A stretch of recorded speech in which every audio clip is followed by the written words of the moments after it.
आगे बढ़ें, शक से नहीं हक से बात करें।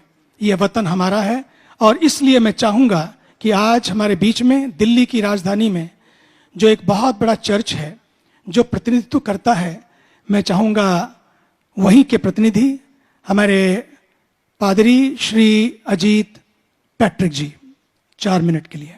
धन्यवाद।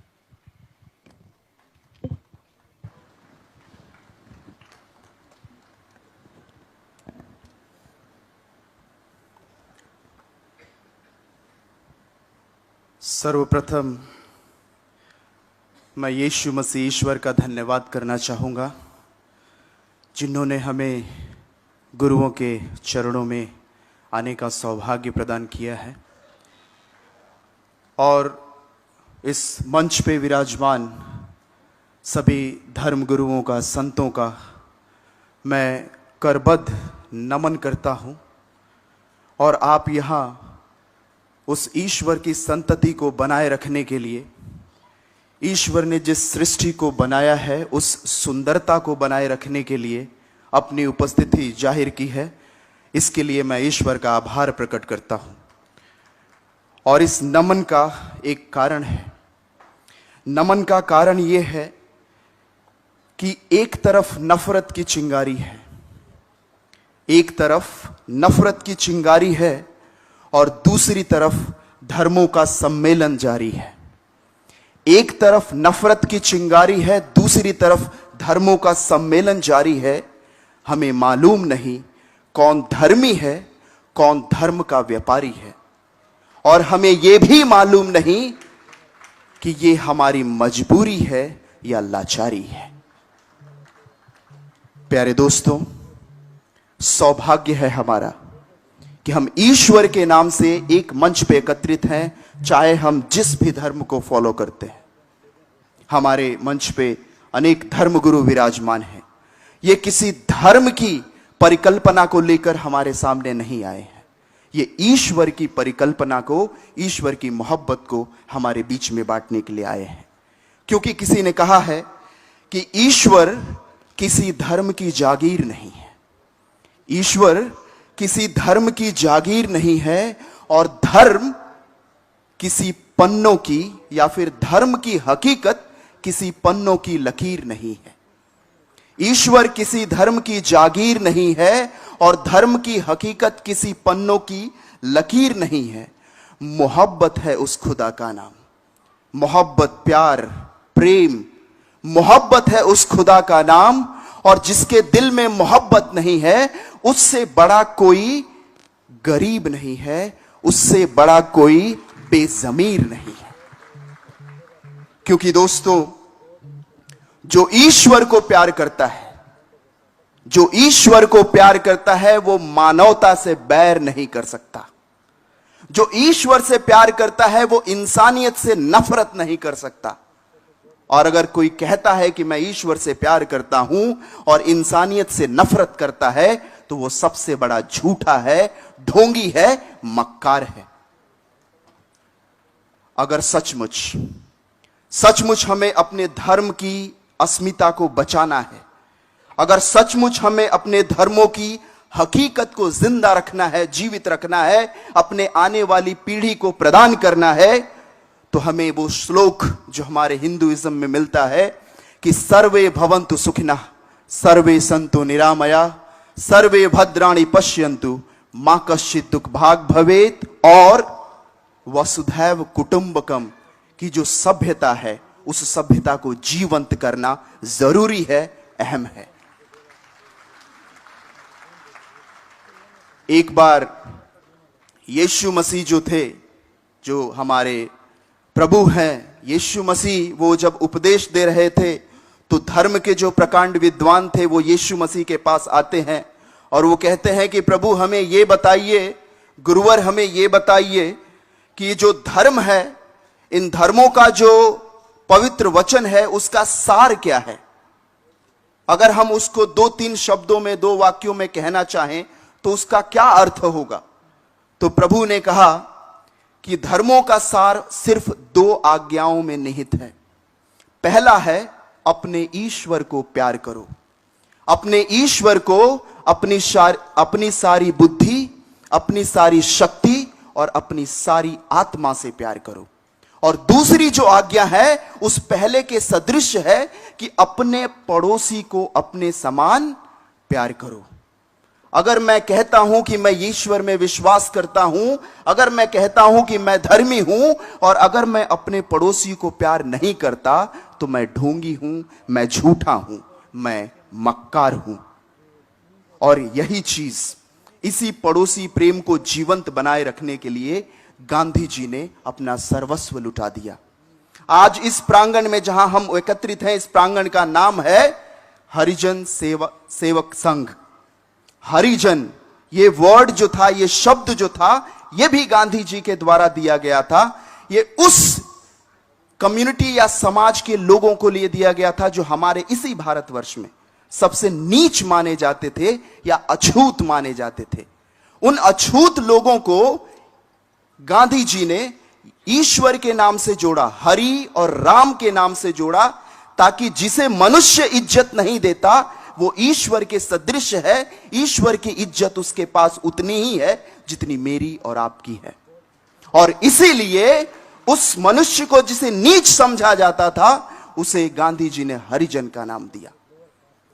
यह है पड़ोसी प्रेम करना, जिसे मैं और आप जाति और धर्म के नाम पे बोलना नहीं चाहते, छूना नहीं चाहते, उसे ईश्वर अपना बनाना चाहता है। वही है पड़ोसी प्रेम। और उसी पड़ोसी प्रेम को अपने जीवन में क्रियान्वित करना बहुत जरूरी है। और इसी चीज के लिए मैं और आप यहां पे इकट्ठे हैं। गांधी जी ने दो और शिक्षा दी थी, एक सत्य और दूसरी अहिंसा। यीशु मसीह भी कहते हैं कि know the truth and truth will set you free.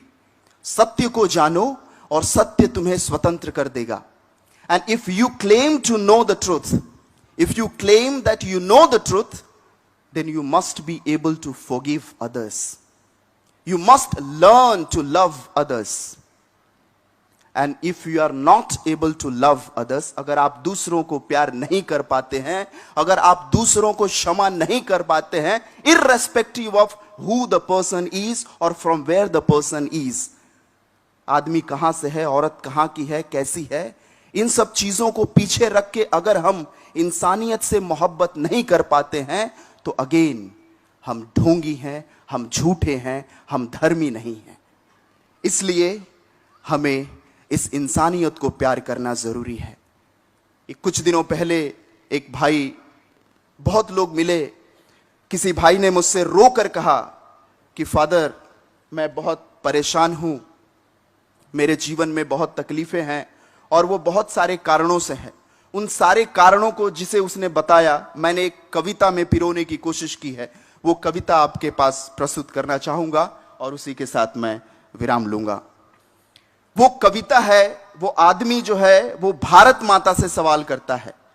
जिस जन्मभूमि में हमने जन्म लिया, जिसे हम मातृभूमि कहते हैं, वो उस मातृभूमि से सवाल करता है, भारत माता से।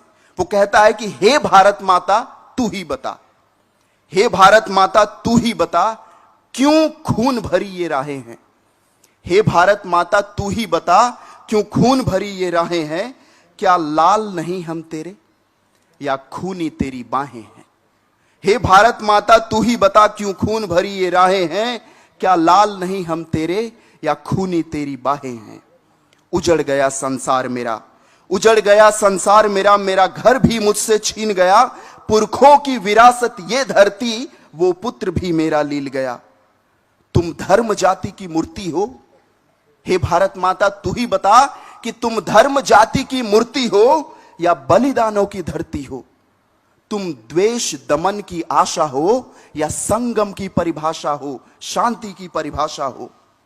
क्यों बेटी भारत माता, क्यों बेटी तुम्हारी बिलखती है शहर की सूनी सड़कों पर। क्यों अत्याचार का आलम है इस धरती मां के लड़कों पर। क्यों अत्याचार का आलम है इस धरती मां के लड़कों पर। क्या पूत तुम्हारे नारंगी, क्या पूत तुम्हारे नारंगी, हरे बैगनी सतरंगी, या सबके सब परदेशी हैं। क्या पूत तुम्हारे नारंगी, हरे बैगनी सतरंगी, या सबके सब परदेशी हैं। या फिर ढोंग रचा के रंगों का खूनी दरिया के दोषी हैं? भारत माता तू ही बता।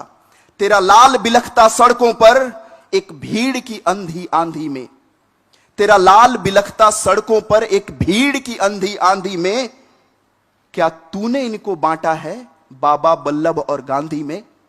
भारत माता तू ही बता। क्या लहू बहाना धर्म तेरा या व्यर्थ ही मां कहलाती है? भारत माता, क्या लहू बहाना धर्म तेरा या व्यर्थ ही मां कहलाती है? वो रखवाले तेरी आंचल के, क्या कर्म से उनके लजाती है? वो लूट रहे तेरी अस्मत को, वो लूट रहे तेरी अस्मत को, तेरे लाल का लाल बहा करके। वो इंसानों को बांट रहे हमें कौमी पाठ पढ़ा करके। क्या भूख प्यास भी कम होगी या नफरत का जलवा होगा? क्या भूख प्यास भी कम होगी या नफरत का जलवा होगा? यूं खून बहेगा सड़कों पर या फिर से आजादी लड़ना होगा? भारत माता तू ही बता। कब तक तेरा चीर हरण होगा इस देश प्रेम के साये में? कब तक संतान तेरी तड़पे नफरत की बनी इस खाई में? कब तक है बहाना ये आंसू अस्तित्व की कड़ी लड़ाई में? भारत माता तू ही बता, तू ही बता, हे भारत माता। और अंत में सिर्फ ये संदेश हमारे आर्च बिशप अनिल जी की तरफ से, वो कहते हैं, एक कहावत है कि जियो और आज के बाद ये परिभाषा बदलनी चाहिए। जियो और जीने दो काफी नहीं है, क्योंकि एक गधा भी जीता है और दूसरे गधे को जीने देता है, कोई फर्क नहीं पड़ता है। आज से ये हमें लेके जाना है शिक्षा की जियो और जीवन दो। अगर मैं जिंदा हूं तो मेरे जीवन के द्वारा दूसरों को जीवन मिलना चाहिए, क्योंकि अपने जीवन को शुद्ध और पवित्र रखने के लिए हमें परमेश्वर की आत्मा के आवरण में रहना बहुत जरूरी है।